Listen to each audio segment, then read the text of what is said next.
posso ter um casal, um com domicílio fiscal lá e um domicílio fiscal no Brasil para evitar a bitributação, já que os Estados Unidos e o Brasil não têm acordo de não tributação, apenas compensação. É possível no casal ter domicílio fiscal lá e outro continuar no Brasil?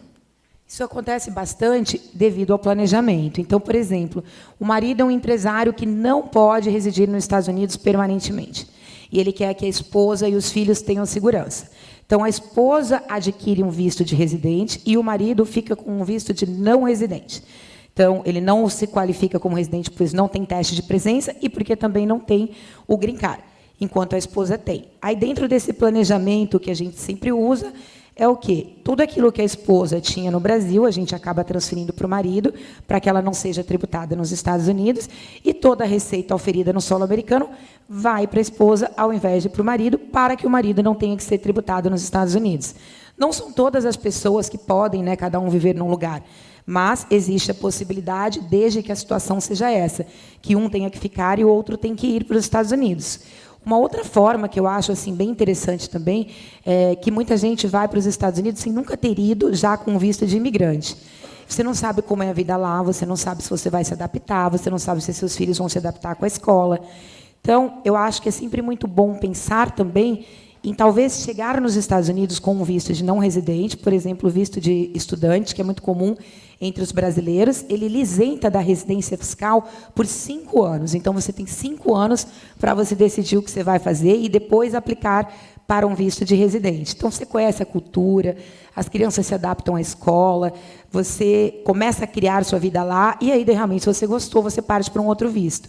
Agora, aqueles que já estão decididos, né, então, já vão chegar nos Estados Unidos com um green card, então tem que se preparar antes de ir.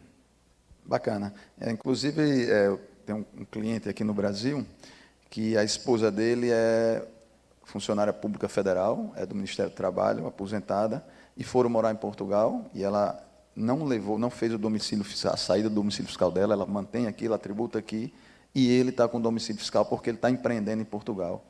E aí, então, nesse caso, também se aplica a mesma coisa nos Estados Unidos, nessa condição que a gente falou agora. Exatamente. Em Portugal, eles têm algumas situações, os quais não existem nos Estados Unidos. Ele tem a residência não habitual. Então, depois que você se torna residente, você faz uma aplicação para se tornar residente não habitual e você tem isenções por um certo período. Então, para aquele marido, como você disse que está investindo lá, foi excelente a estratégia. Porque depois desse período que ele deixa de não ser residente habitual, ele começa a ser tributado como um português. E os tributos em Portugal também são bastante altos, uma média na pessoa física vai de 23% a 28%, e pode chegar a mais no caso daquelas pessoas que realmente trabalham lá, porque a maioria do brasileiro está indo para Portugal com visto de aposentado, o qual você só tem que declarar ou demonstrar que você tem uma receita de $40 mil anual e você pode se mudar para lá.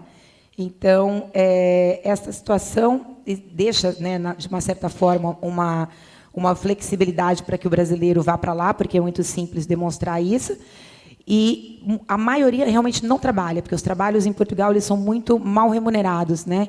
Então, o custo de vida é muito baixo, é um bom local para aqueles que têm receita, por exemplo, em real e querem se aposentar. Eu uso bastante para o planejamento para aqueles que vão se aposentar, porque você tem cidades em Portugal que você consegue viver com uma renda de 1.500 euros por mês, uma vida boa, com aluguel, com carro, com seguro de saúde, que lá é maravilhoso o seguro do sistema de saúde. E, então, até mesmo aquela pessoa que tem uma renda que considera baixa aqui no Brasil, consegue ter uma vida agradável e saudável lá.